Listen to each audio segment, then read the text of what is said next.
Bismillahirrahmanirrahim. Alhamdulillahirabbil alamin. Wa sallallahu wasallam wa barak ala abdihi wa rasulih nabiyina Muhammad wa ala alihi wa ashabihi ajma'in. Amma ba'd. Alhamdulillah, kita bersyukur pada Allah Subhanahu wa taala yang telah memudahkan kita untuk melaksanakan salat Isya secara berjamaah. Semoga seluruh amal ibadah kita diterima oleh Allah Subhanahu wa taala. Allahumma amin. Pada sesi yang kedua ini, karena sesi yang pertama materi sudah selesai, yaitu yang berkaitan dengan bagaimana mendidik anak dengan cara mengajari rukun iman, dan rukun iman yang kita pelajari pada malam ini yaitu beriman kepada para malaikat. Maka kita pada sesi yang kedua ini kita ingin membuka sesi tanya jawab tentang pendidikan anak. Sebelumnya saya ingin memberikan muqaddimah. Ada fenomena yang kita dapati karena saya di pesantren mengurus banyak jenis anak. Ada anak-anak yang kita dapati mereka itu adalah anak-anak yang mungkin kalau dari sisi kepintarannya pintar, tetapi kalau dari sisi budi pekertinya nakal.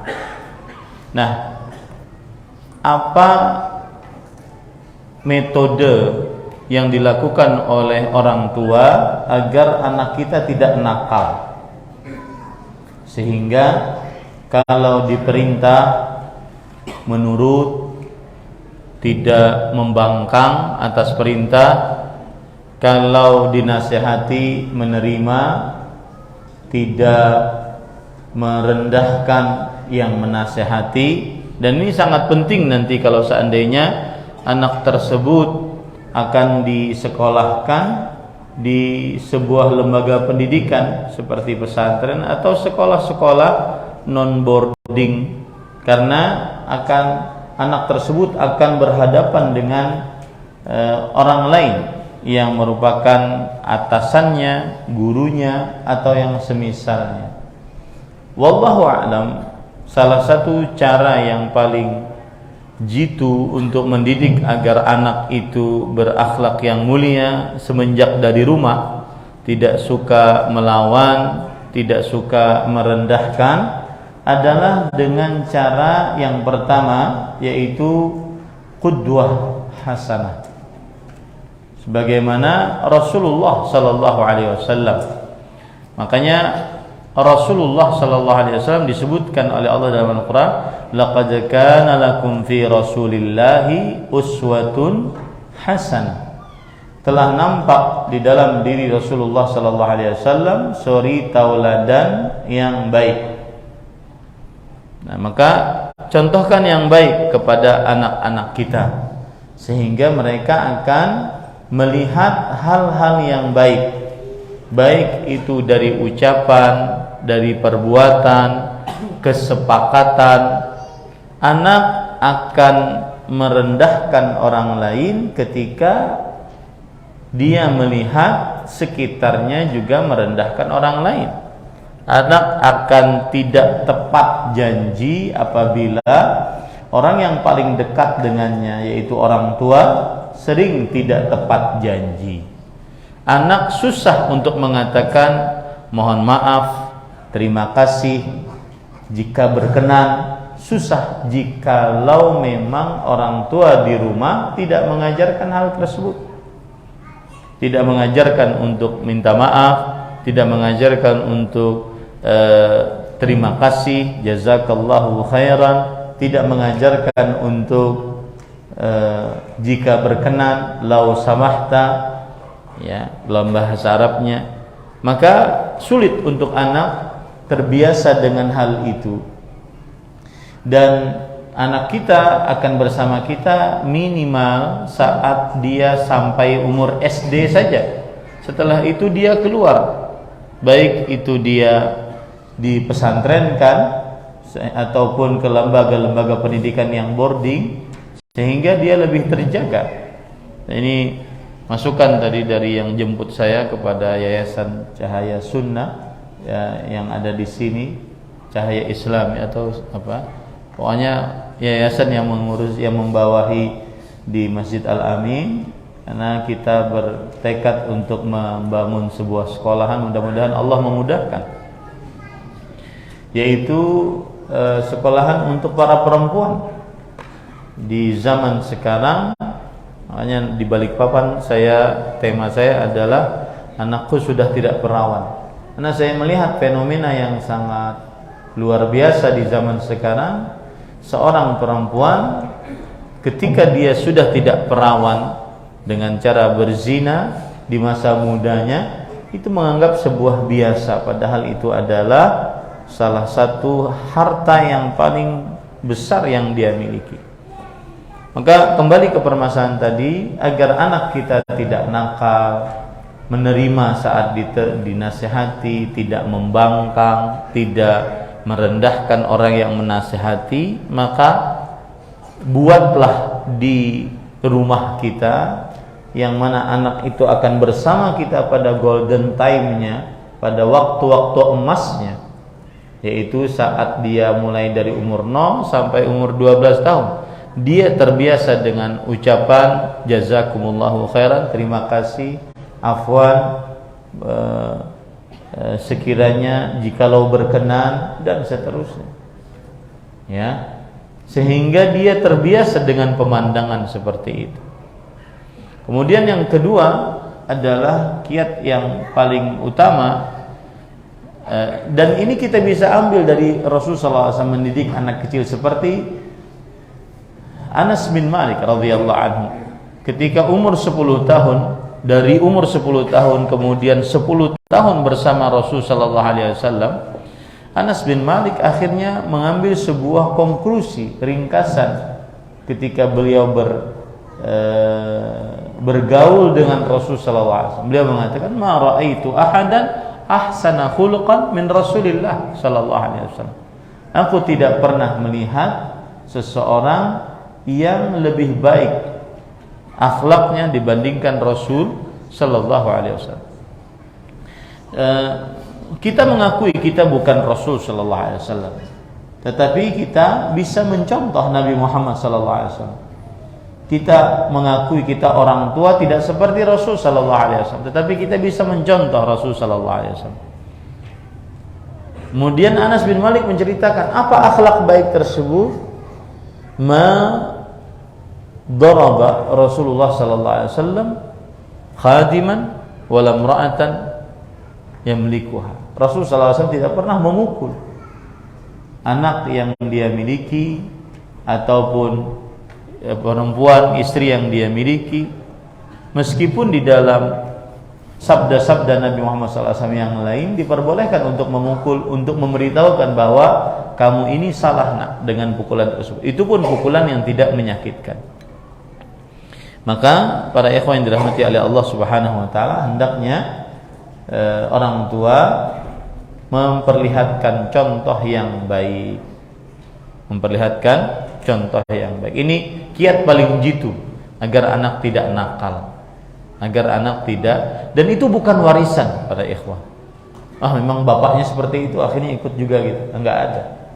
Kalau dididik dengan baik, insya Allah dia tidak kenal kecuali kebaikan. Karena anak kita ini bagaikan kertas putih yang terserah kita menuliskan padanya apa saja. Ya, wallahu a'lam. Nah, jika ada yang ingin bertanya, dipersilahkan.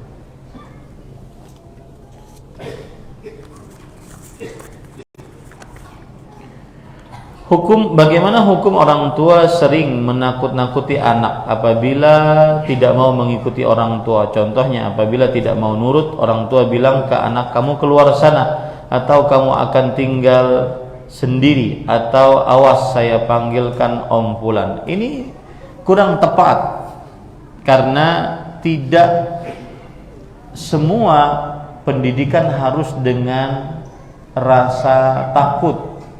Dan yang ditakutkan kepada anak hanya pada saat dia sudah baligh saja. Apabila dia melanggar ketentuan dan syariat dari Allah, tidak mengerjakan perintah, melanggar larangan, maka diancamkan kepadanya, dijelaskan kepadanya ancaman-ancaman dari Allah Subhanahu wa taala. Adapun sebelum baligh maka tidak boleh ada ancaman. Yang ada adalah membiasakan dia untuk mengerjakan yang benar. Contoh salat. Salat diperintahkan oleh Rasul sallallahu alaihi wasallam, orang tua memerintahkan anaknya dari umur 7 tahun.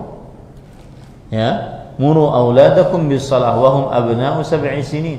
Perintahkan anak kalian mengerjakan salat ketika mereka berumur 7 tahun. Wadribuhum 'alaiha wa hum abna'u 'ashar. Dan pukul anak kalian atas tidak salat ketika berumur 10 tahun. Berarti setelah 3 tahun dan setiap harinya 5 kali diperintahkan, berarti sebulan 150 kali, 150 kali 12 sekitar sekian ribu kali 3, mungkin sekitar 5.400 kali baru memukul. Sekitar setelah perintah 5.400 kali baru memukul. Maka para ikhwan yang dirahmati oleh Allah Subhanahu wa taala, pada saat itu kita tidak dianjurkan untuk menakut-nakuti, apalagi nanti itu akan menjadi traumatik di dalam dirinya, bahwa kalau tidak mengerjakan ini maka si fulan akan memberikan kepada saya hal yang menakutkan saya. Akhirnya dia menjadi seorang penakut. Tetapi diperintahkan, dibiasakan untuk sesuatu yang baik, dibiasakan untuk menjauhi sesuatu yang terlarang. Ya, seperti itu. Wallahu a'lam. Apabila orang tua sudah menasihati atau melarang hal-hal yang memang dilarang, tapi anak tetap melakukannya, apakah orang tua tetap ikut menanggung dosanya? Jawabannya adalah selama orang tua berusaha agar anaknya saleh, maka dia masuk ke dalam ayat Al-Quran, la tazru wazratun wizra ukhra. Dosa tidak ditanggung oleh orang lain. Yang menanggung dosa adalah pelaku dosanya. Maka selama orang tua sudah maksimal memerintahkan anaknya untuk mengerjakan perintah, menjauhi larangan, dan menjauhkan anaknya dari bermaksiat kepada Allah Subhanahu wa taala, maka pada saat itu orang tua terlepas dari tuntutan kelak di akhirat, meskipun dia akan dimintai pertanggungjawaban. Bagaimanapun semua orang tua akan dimintai pertanggungjawaban. Tapi orang tua harus benar-benar teliti dalam hal ini. Kadang-kadang dia merasa dia sudah memerintahkan yang baik, mencegah yang mungkar, tapi memberikan fasilitas-fasilitas kepada anaknya, sehingga fasilitas tersebut membuat anaknya tidak mengerjakan perintah Allah dan melanggar larangan Allah Subhanahu wa taala. Terutama di zaman sekarang, handphone, ya, dengan segala macam yang ada di dalamnya, dari mulai kecanduan game, kecanduan media sosial, kecanduan melihat yang haram, maka itu orang tua paling bertanggung jawab karena dia yang memberikan. Apalagi di rumah internet tanpa batas dan seterusnya, orang tua paling bertanggung jawab karena dia yang memberikan.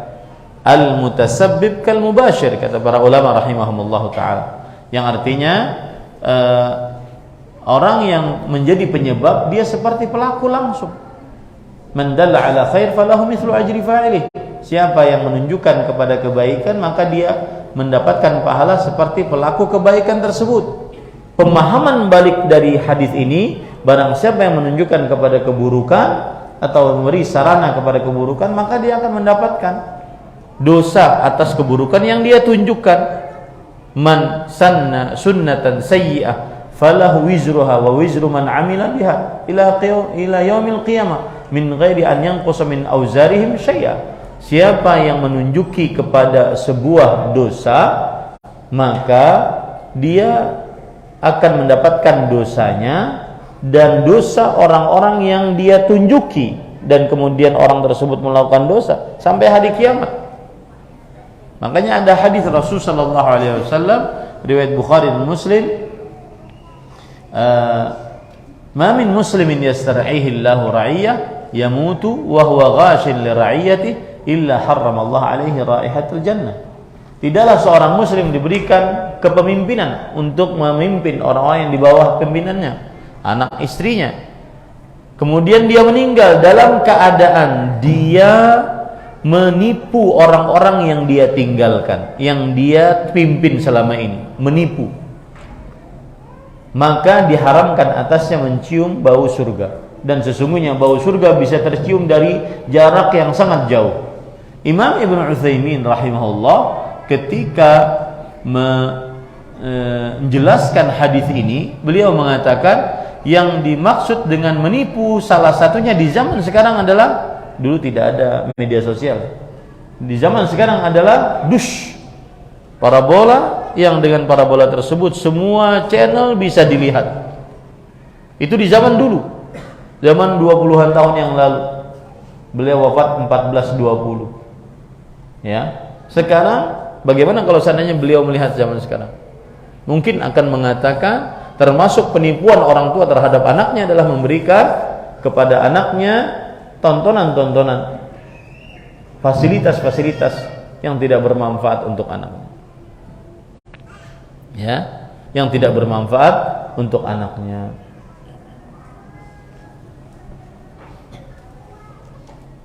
Untung tidak ada yang nanya lato nih.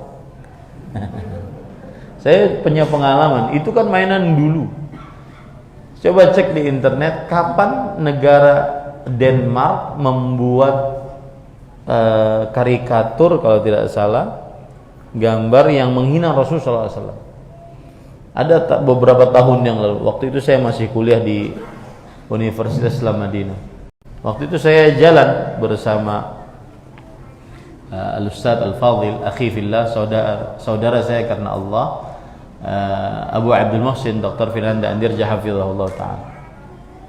Dan waktu itu negara Arab Saudi memboikot negara tersebut karena menghina Rasulullah sallallahu alaihi wasallam. Memboikot resmi secara negara waktu itu, bukan hanya semangat individual, tetapi secara negara diboikot resmi. Maka akhirnya kita mempunyai semacam kebencian dengan negara tersebut pada waktu itu, karena menghina Rasulullah sallallahu alaihi wasallam. Dan membenci yang menghina Rasul sallallahu alaihi wasallam itu iman. Maka akhirnya waktu saat kita jalan gitu di Madinah, ada anak-anak main lato. Itu tahun berapa saya kuliah? Tahun 2126.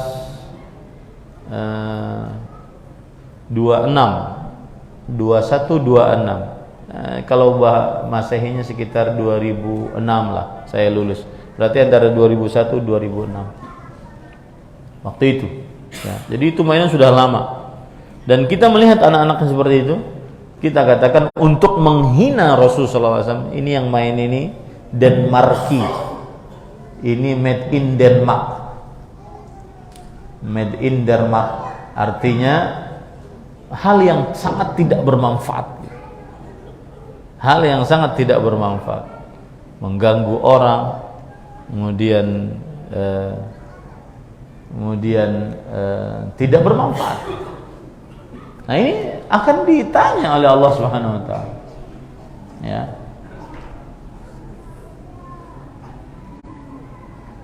Saya di bandara juga ada itu mainan. Allah. Kemarin Ustaz Firanda hafizahullah taala, dia pegang. Akhirnya lato-lato masuk ke rumah katanya. Subhanallah.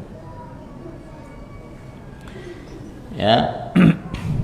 Nah, itu akan ditanya oleh Allah Subhanahu. Semua fasilitas yang kita kasihkan kepada anak kita akan dimintai pertanggungjawaban. Dimintai pertanggungjawaban apakah kita benar ataukah kita salah di hadapan Allah kelak nanti di hari kiamat. Maka hati-hati apapun yang kita berikan kepada anak kita. Kadang-kadang dengan hujjah, dengan alasan sayang. Ya, sayang. Kemudian dengan alasan juga temannya semuanya punya. Tetapi itu sulit untuk nanti kelak hitungannya di hari kiamat. Allahu a'lam. Saya mau bertanya, qadarullah saya mempunyai seorang anak laki-laki berkebutuhan khusus. Sekarang usianya 9 tahun. Bagaimana Ustaz cara mendidik anak-anak dikarenakan anak saya tidak seperti anak normal lainnya. Jika diajarkan kadang anak saya suka marah, ngamuk. Ini beda dengan yang lain. Ya, ini ujian dari Allah Subhanahu wa taala. Dan saya melihat orang-orang tua seperti ini pilihan dari Allah Subhanahu wa taala. Bahwa tidak semua orang tua diberikan tingkat keimanan yang tinggi oleh Allah Subhanahu wa taala. Nah, tanda wallahu alam, tanda orang tersebut tingkat keimanannya tinggi, dia diuji oleh Allah Subhanahu wa taala dengan anak. Ujian anak yang berkebutuhan khusus. Allah Subhanahu wa taala berfirman di dalam Al-Qur'an, "Innama amwalukum wa auladukum fitnah." Sesungguhnya harta dan anak kalian adalah ujian bagi kalian. Dan Rasul sallallahu alaihi wasallam bersabda, "Yubtalar rajulu ala hasabi dinih." Seseorang akan diuji sesuai dengan kadar agamanya, kadar keimanannya. Fa in kana fi dinihi riqqa. Kalau seandainya imannya itu tipis, maka ujiannya sesuai dengan kadar keimanannya. Ya. Wa in kana fi dinihi salabah, kalau seandainya di dalam imannya itu ada ketebalan iman, maka dia akan diuji sesuai dengan ketebalan imannya tersebut. Maka anak yang berkebutuhan khusus yang kalau diajari marah dan ngamuk, maka ini berbeda dengan anak-anak yang normal lainnya. Dan orang tua yang seperti ini berharap pahalalah dari Allah. Dan lihatlah orang yang lebih rendah daripada Anda. Siapa mereka? Yang tidak punya anak, yang kalau pulang cuma ketemu dengan istri, sunyi di rumah, ya, belasan tahun. Saya tidak merendahkan yang sedang tidak punya anak, ya. Akan tetapi kita membandingkan dengan yang punya anak meskipun yang berkebutuhan khusus. Ya, ini para ikhwan yang dirahmati oleh Allah Subhanahu wa taala. Jadi bersyukurlah kepada Allah diberikan anak. Dan ada hadis Rasul sallallahu alaihi wasallam bahwa Allah jika menetapkan derajat seorang hamba di sebuah derajat di surga, tetapi jika dilihat dari amalnya tidak sampai, maka Allah akan mengangkat dia sampai ke derajat tersebut dengan ujian. Dengan ujian. Maka para ikhwan yang dirahmati oleh Allah, apalagi ada kiat yang paling jitu agar kita bisa bersabar, terutama dengan masalah anak. Kalau Anda diuji oleh Allah Subhanahu wa taala, dicabut nyawa anak Anda sebelum Anda, maka lihatlah orang yang lebih berat daripada Anda musibahnya, yaitu seorang lelaki yang memiliki 4 anak perempuan, 3 dari anak perempuannya meninggal duluan sebelum beliau. Saat anak-anak perempuan tersebut dalam keadaan sedang menuju dewasa-dewasanya, dan memiliki 3 anak laki-laki, seluruhnya meninggal di masa kecil. Siapa beliau? Rasulullah sallallahu alaihi wasallam. Maka yang mempunyai anak seperti ini, insya Allah anaknya tidak berdosa karena memang dia berkebutuhan khusus, dan ini ujian dari Allah Subhanahu wa taala, dan semoga itu tanda cinta Allah. Innallaha ahabba idza ahabba qauman ibtala'u. Sesungguhnya Allah jika mencintai seorang hamba, Allah akan menguji hamba tersebut. Sebesar ujian, sebesar itu pula cinta Allah. Asyaddun nasi bala'an al-anbiya thumma al-amthal fal-amthal. Manusia yang paling berat ujiannya adalah para nabi, kemudian orang-orang setelahnya, orang-orang setelahnya. Allahu a'lam. Saya kesulitan menjawab pertanyaan anak saya, yaitu apakah malaikat Jibril masih ada karena tugasnya sudah selesai? Jawabannya iya, masih ada. Dan tugas malaikat Jibril asalnya adalah membawa wahyu dari Allah Subhanahu wa taala. Dan sekarang sisa dari tugas beliau adalah memberikan kabar gembira kepada memberikan kabar gembira kepada orang-orang beriman. Karena mimpi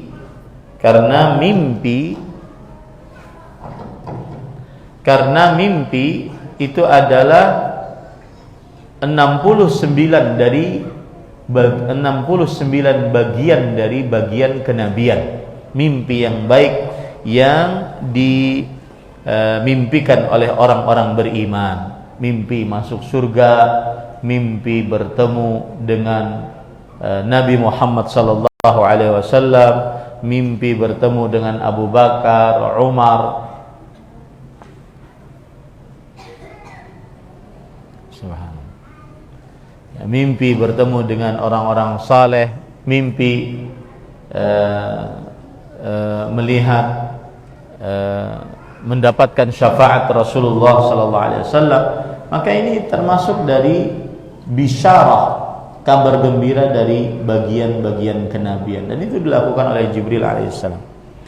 Di masyarakat kita sudah mafhum nama malaikat yang kita sudah ketahui ada 10, bahkan masuk dalam pelajaran sekolah. Bagaimana tindakan kita, Ustaz? Jawabannya adalah jelaskan kepada anak tersebut ada beberapa nama yang diperselisihkan oleh para ulama, ya, dan ini tugas anak, tugas orang tua agar membenarkan yang sudah tersebar dan belum kuat dalilnya. Wallahu a'lam.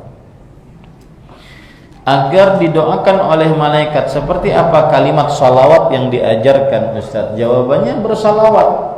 Allahumma salli ala Muhammad wa ala ali Muhammad kama sallaita ala Ibrahim wa ala ali Ibrahim innaka Hamidum Majid. Allahumma barik ala Muhammad wa ala ali Muhammad kama barakta ala Ibrahim wa ala Ibrahim innaka Hamidum Majid. Ini salawat yang disebut oleh para ulama sebagai salawat Ibrahimiyah, dan ini salawat yang paling utama dari seluruh salawat, disebabkan karena beberapa sebab. Yang pertama, Nabi Muhammad SAW ditanya, kemudian beliau belum menjawab, menunjukkan beliau belum dapat wahyu. Kemudian beliau memerintahkan dengan kata-kata ucapkanlah. Kemudian beliau menyebutkan keutamaannya. Kemudian dipakai di dalam sholat. Tidak ada dari umat Islam semenjak Nabi Muhammad SAW sampai nanti hari kiamat kecuali membacanya saat sholat. Ya. Adapun salawat-salawat lainnya mubah saja, boleh dia baca asalkan maknanya benar dan tidak menyimpang dari syariat Islam. Tetapi kalau dilihat dari yang paling utama adalah salawat Nabi Muhammad SAW yang diajarkan oleh Rasulullah SAW tadi dengan hadis yang sahih. Dan salawat-salawat yang dibuat-buat di zaman setelah Rasulullah SAW wafat, maka boleh dibaca dengan catatan maknanya benar, dan tidak boleh menyebutkan keutamaan tertentu untuk sholawat yang dibuat itu. Ya, sholawat fulan keutamaannya ini, sholawat fulan keutamaannya ini, apalagi dengan dalih bahwa yang mengajarkan itu adalah misalkan keturunan Rasul, dan dia mendapatkan salawat tersebut turun-temurun. Selama tidak ada sanad hadisnya, maka tidak boleh seseorang untuk menyatakan itu berasal dari Rasul sallallahu alaihi wasallam. Ya. Kemudian tidak boleh seseorang menyatakan salawat fulan keutamaannya seperti ini. Ini perlu diperbaiki ya. Keutamaannya seperti ini, tidak boleh. Ya. Boleh dia baca kalau maknanya benar, tidak menyimpang, tidak terlalu berlebihan dan seterusnya.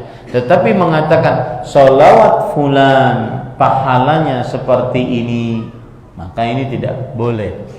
Ya, membaca sekian sekali maka akan seperti ini tidak boleh asal-asalan.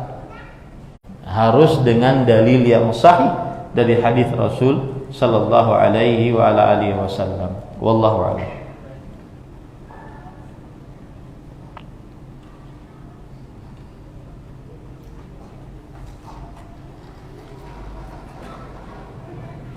Bagaimana memompa semangat anak laki-laki yang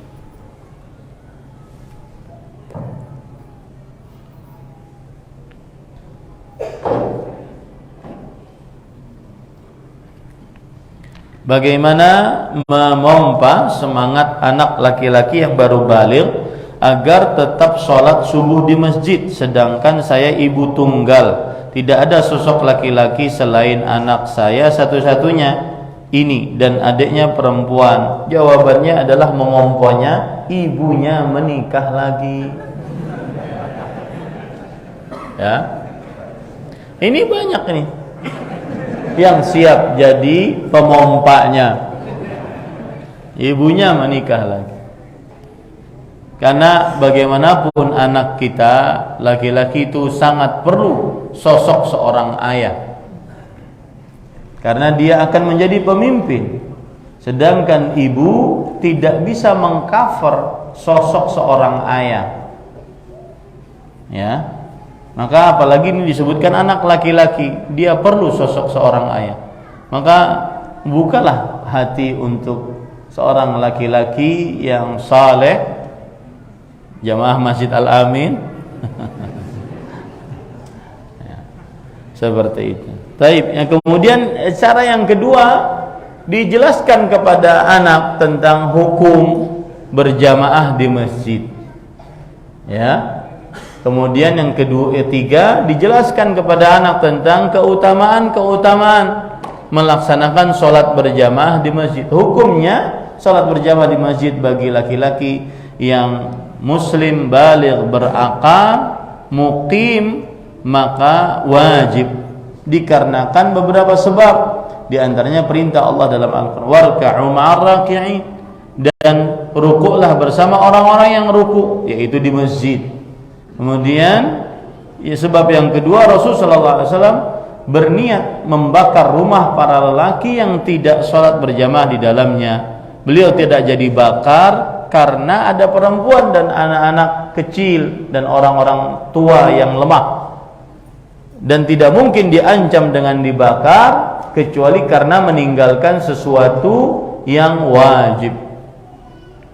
Kemudian yang ketiga adalah orang buta, sudah buta, tua, tidak punya penuntun, jarak ke rumah dengan masjid jauh, antara rumah dengan masjid banyak penghalang, banyak binatang buas, tetapi ketika mendengar azan tidak diizinkan oleh Rasulullah SAW untuk sholat sendirian di dalam rumah selama mendengar azan, apalagi yang sehat. Nah, dijelaskan seperti itu kepada anak. Tapi yang paling utama tadi menikah, ya, menikah. Esok menikah sini. Esok. Ya. Bagaimana kondisi saf yang dipisahkan oleh tiang masjid? Bukannya ada hadis yang menyatakan bahwa jika dipisahkan oleh tiang maka safnya terputus? Jawabannya adalah bukan safnya terputus, tetapi dilarang untuk sholat di tengah-tengah saf. Ya, naha Rasulullah SAW an yusalla bainas sawari. Rasulullah SAW melarang untuk sholat di tengah saf. Kenapa? Karena tujuan tengah-tengah saf itu kan untuk lewat.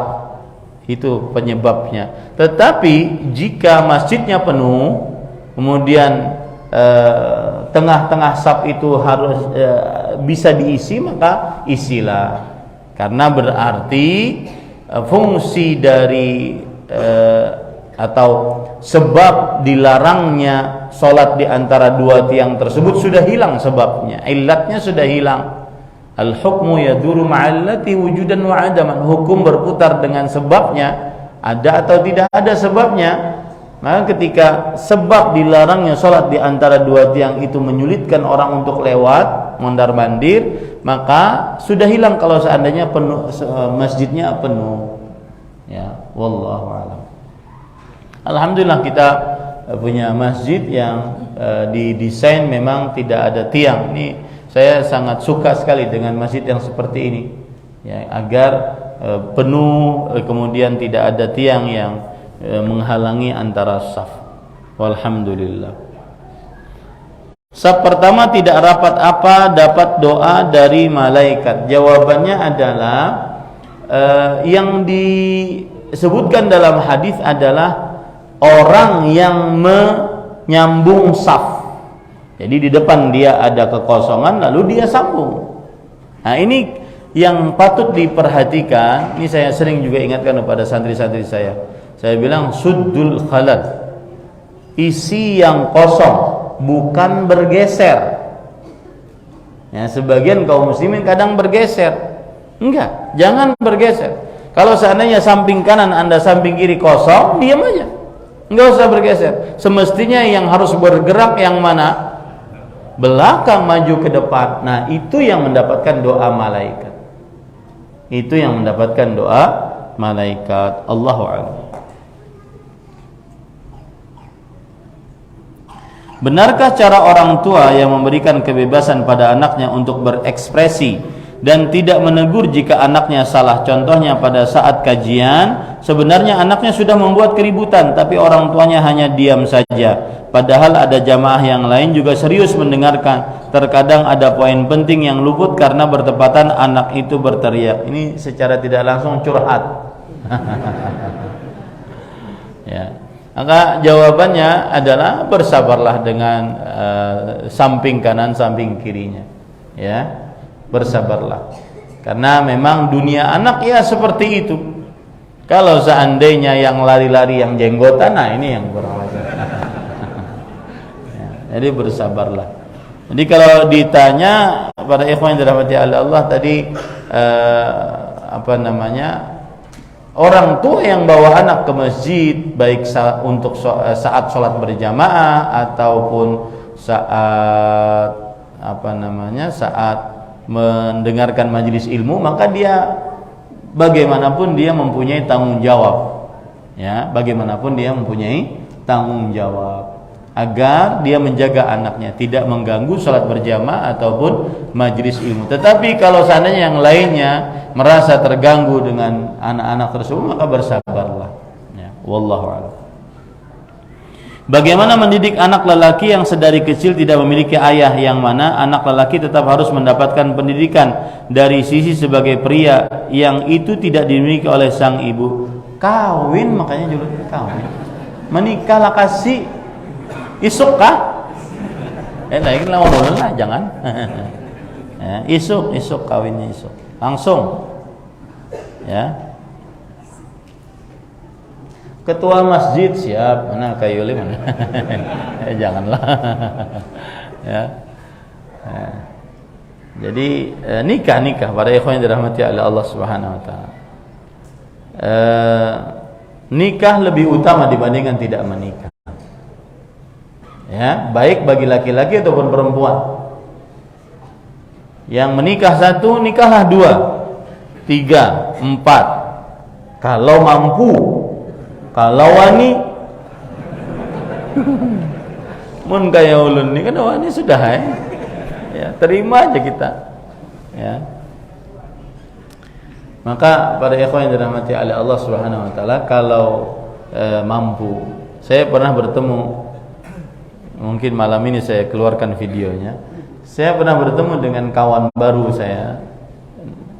Beliau berumur 34 tahun. Punya istri 3. Tetapi omset per bulannya 2M untungnya. Nah, itu wajar tuh Ani. Ya. Ini sudah hutang di mana-mana. Kisah hendak nikah terus. Nah, ini tidak benar ya. Jangan sampai menzalimi yang ada. Jangan sampai menzalimi istri-istrinya kelak.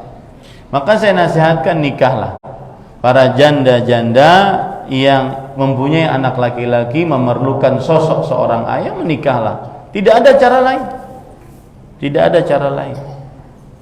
Ya, untuk mendapatkan sosok ayah yang bisa menjadi ayah bagi anak laki-laki tersebut, maka menikahlah. Ya.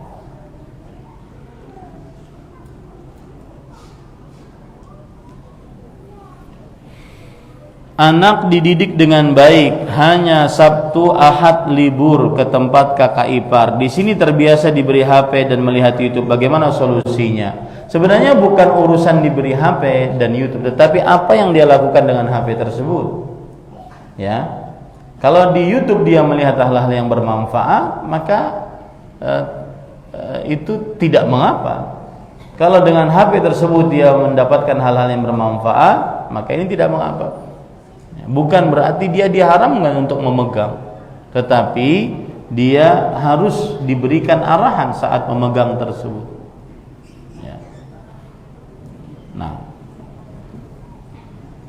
bagaimana memberi nasihat kepada kebanyakan anak-anak saat ini, terutama yang sudah baligh? Sifat menghargai orang lain, contohnya murid terhadap guru atau yang lebih tua darinya. Terkadang diajak ngobrol seperti ngomong sesama temannya sendiri. Sikap apa yang sebaiknya kita lakukan? Apa memakluminya karena masih anak-anak, atau tidak terlalu menganggap omongannya agar kelak jika bertemu kembali tidak melakukan hal yang sama? Tidak, ini harus diingatkan.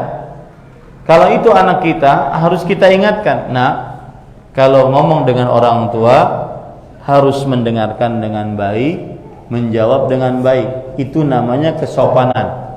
Itu namanya akhlak yang baik.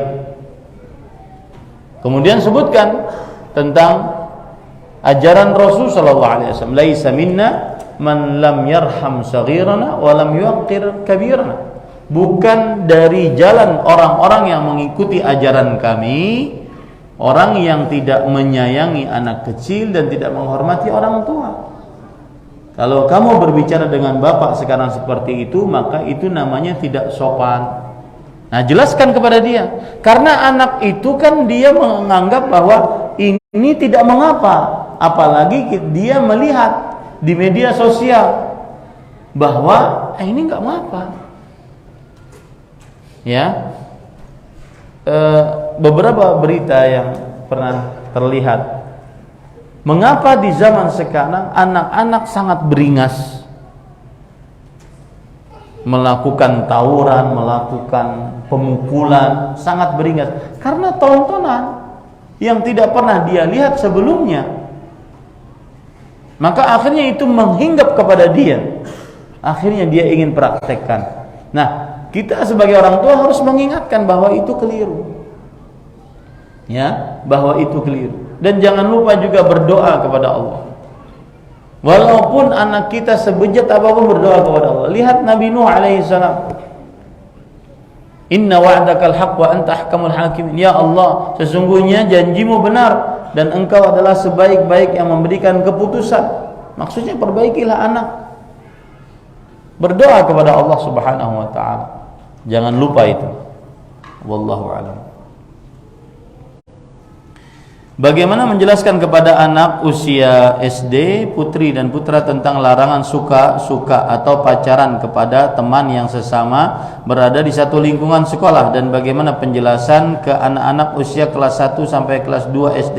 Apakah boleh menyebutkan ancaman orang yang berpacaran? Jawabannya jangan diucapkan ancaman karena mereka belum baligh. Yang diajarkan adalah bahwa diharamkan seorang anak, seorang laki-laki berpacaran dengan seorang perempuan. Itu saja, sampai di situ saja, karena itu yang ada dalam benak dia.